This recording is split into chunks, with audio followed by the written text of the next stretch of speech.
그 여자는 정말 꽃뱀이었을까? 아니면 모두가 외면한 진실의 피해자였을까? 마광숙은 독수리 술도가를 살리기 위해 자신의 전부를 걸었다. 남편이 떠난 뒤 상속을 포기한 시동생들의 외면에도 불구하고 그녀는 사라져가는 전통의 맛을 지키기 위해 빚을 냈고 퇴직금과 사돈의 노후자금까지 끌어모아 술도가를 일으켰다. 하지만 그런 그녀를 향해 사람들은 무심코 꽃뱀이라 불렀다. 이유는 단순했다. 화장에 신경 쓰고 자리를 지키기 위해 농담 하나 던졌다는 이유뿐이었다. 그 말들은 그녀의 희생을 지워버리는 칼처럼 날카로웠다. 어머니의 강요로 나간 소개팅 자리에서 마광숙은 3번의 만남을 거쳤다. 첫 번째 남자 이철용은 박사 제자라는 명함을 내세웠지만 마광숙이 50억 빚이 있다고 말하자 눈빛이 흔들렸다. 겉으로는 웃었지만 그녀의 심장은 조금씩 굳어갔다. 두 번째 남자는 기가 세면 남편이 병들어 죽는다고 떠들었다. 마광숙은 피식 웃으며 사별 대신 이별을 택하겠다고 했다. 웃음은 있었지만 마음은 이미 싸늘했다. 세 번째는 자칭 상남자 박상남이었다. 그는 중병 고백과 함께 진심이라며 감정을 밀어붙였다. 마광숙에게 그것은 진심이 아니라 부담이었고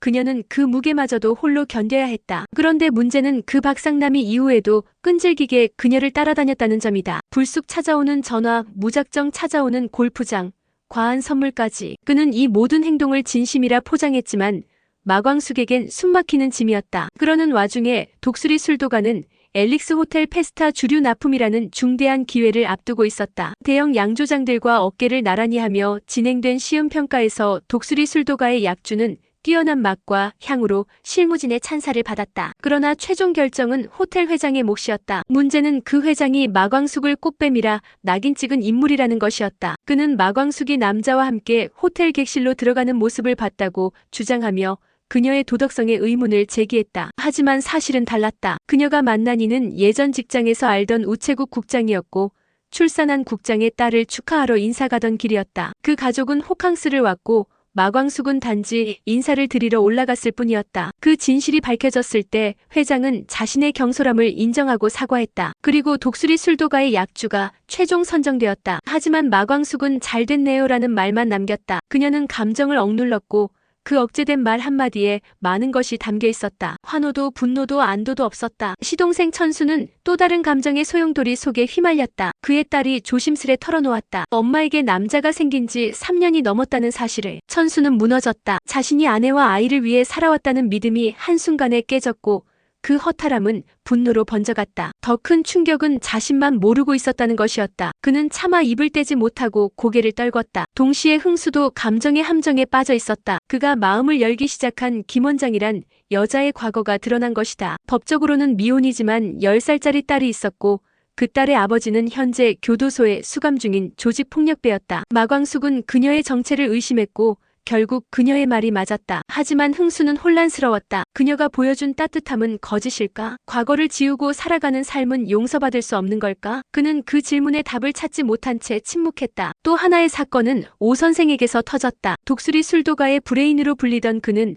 어느 날 약병을 옆에 두고 쓰러진 채 발견된다. 평소 강단 있고 유쾌하던 그의 모습 뒤에 숨겨진 건 심각한 우울과 절망이었다. 막걸리에 담긴 그의 철학은 사실은 그가 버티는 이유이기도 했다. 책임감이라는 이름의 족쇄를 달고 살아온 그는 끝내 그것을 견디지 못했다. 병원 침대 옆에서 마광숙은 그의 손을 꼭 쥐었다. 그녀는 더 이상 울지 않았다. 모든 것이 무너져도 지켜야 할 것 하나는 남아있었다. 가족, 그리고 전통. 한편 막내 성수는 술도가를 물려받기 전 자신의 꿈을 위해 해군 장교로 일했지만 청력을 잃으며 제대한 후 갈 곳을 잃었다. 그는 술도가에서 허드렛 일을 하며 취업을 준비했다. 어느 날 호텔 관계자가 술도가를 언급하자 그는 흐뭇한 미소를 지었다. 형수 마광숙을 자랑스럽게 여겼고 그녀가 지켜낸 술도가를 자신의 삶으로 이어가고 싶다고 생각했다. 그는 말은 하지 않았지만 누구보다 형수를 존경했다. 그런 그의 마음을 마광숙은 모르고 있었다. 마지막 장면은 페스타 납품이 결정되고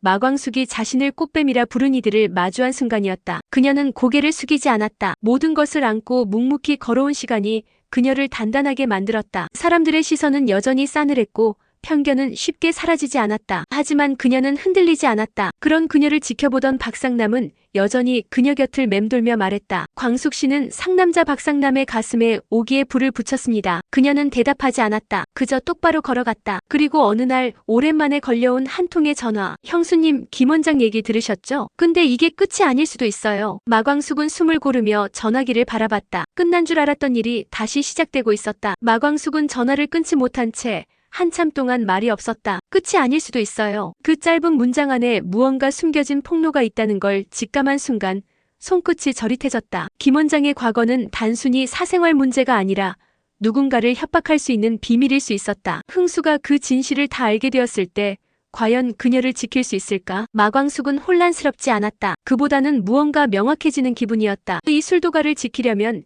이제는 가족 중 누가 되든 진실을 마주하게 해야 했다. 며칠 뒤 술도가로 찾아온 익숙한 인물, 신라주 대표였다. 그는 고개를 숙인 채 말했다. 마 대표님, 축하드립니다. 이번 납품 건은 저희도 인정합니다. 형식적인 축하 같았지만 마광숙은 그 진심을 알아챘다. 경쟁에서 졌다는 자존심과 마광숙이 겪은 오해 사이에서 그도 자신의 처지를 알고 있었던 것이다. 그 짧은 인사는 어쩌면 업계의 견제가 시작됐다는 신호일지도 몰랐다. 그리고 그날 밤 천수는 집 안거실에서 조용히 혼잣말을 뱉고 있었다. 3년이었다니 나는 뭐였지 그동안. 영주의 배신 이후 천수는 마치 껍데기만 남은 사람처럼 변했다. 하지만 영주의 배신만이 그를 무너뜨린 건 아니었다. 가장으로서 가족을 책임진다는 자부심이 순식간에 무너졌다는 그 자괴감, 그것이 그를 더 깊은 곳으로 밀어넣었다. 그의 딸 영주는 조용히 그 곁에 앉았다. 아빠 엄마가 잘한 건 아니지만 나까지 미워하지는 마. 천수는 딸을 바라보며 애써 고개를 끄덕였다. 그 순간 딸이 유일한 위안이자 살아야 할 이유가 되었다. 흥수는 김 원장을 만나기 위해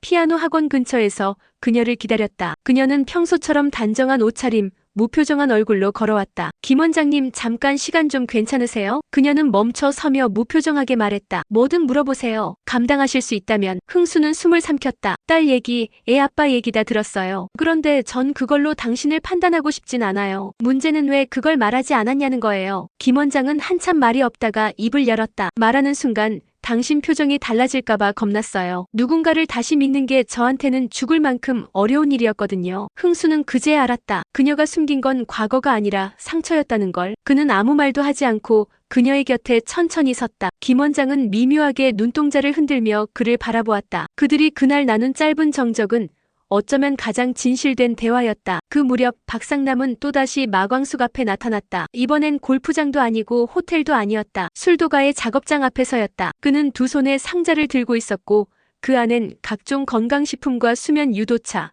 두통약까지 담겨 있었다. 이런 거라도 챙겨주고 싶었습니다. 잘 쉬지도 못하시잖아요. 마광숙은 잠시 그 상자를 바라보다가 말했다. 박상남 씨, 그만하세요. 전 누군가에게 기대는 거 못해요. 기대는 순간 무너질 것 같아서. 그는 대답하지 않았다. 대신 상자를 조용히 작업장 문 옆에 놓고 돌아섰다. 그 뒷모습이 왠지 쓸쓸해 보였다. 마광숙은 그 모습을 보며 마음 한켠이 저릿했다. 하지만 여전히 감정에 선뜻 기댈 수는 없었다. 술도가에서는 새로운 시제품 개발에 속도를 내고 있었다. 페스타 납품이 확정되었지만 호텔 측은 고급 디저트와 어울리는 막걸리를 추가로 제안했다. 장광주 약주를 기본으로 하되 산미를 조절하고 단맛을 감싸는 기피를 만들어야 했다. 마광숙은 이번만큼은 오 선생의 부재 없이 해내야 했다. 오 선생은 아직 병원에 있었고 정신은 돌아왔지만 예전처럼 명료하지 않았다. 그녀는 그를 다시 무대 위에 세울 수 있을까? 아니, 세워야 했다. 성수는 그런 형수를 도와 밤낮 없이 일했다. 누구보다 성실했고 누구보다 조용했다. 하지만 어느 날 그는 형수에게 조심스럽게 말했다. 형수님, 저도 술도가 정식 직원으로 일하고 싶어요. 그냥 도와주는 사람 말고요. 이제 저도 책임지고 싶어요. 마광숙은 한참 말이 없었다. 그제야 성수가 무거운 눈으로 형수를 바라보며 고백했다. 저 사실 해군 퇴직금 전부 술도가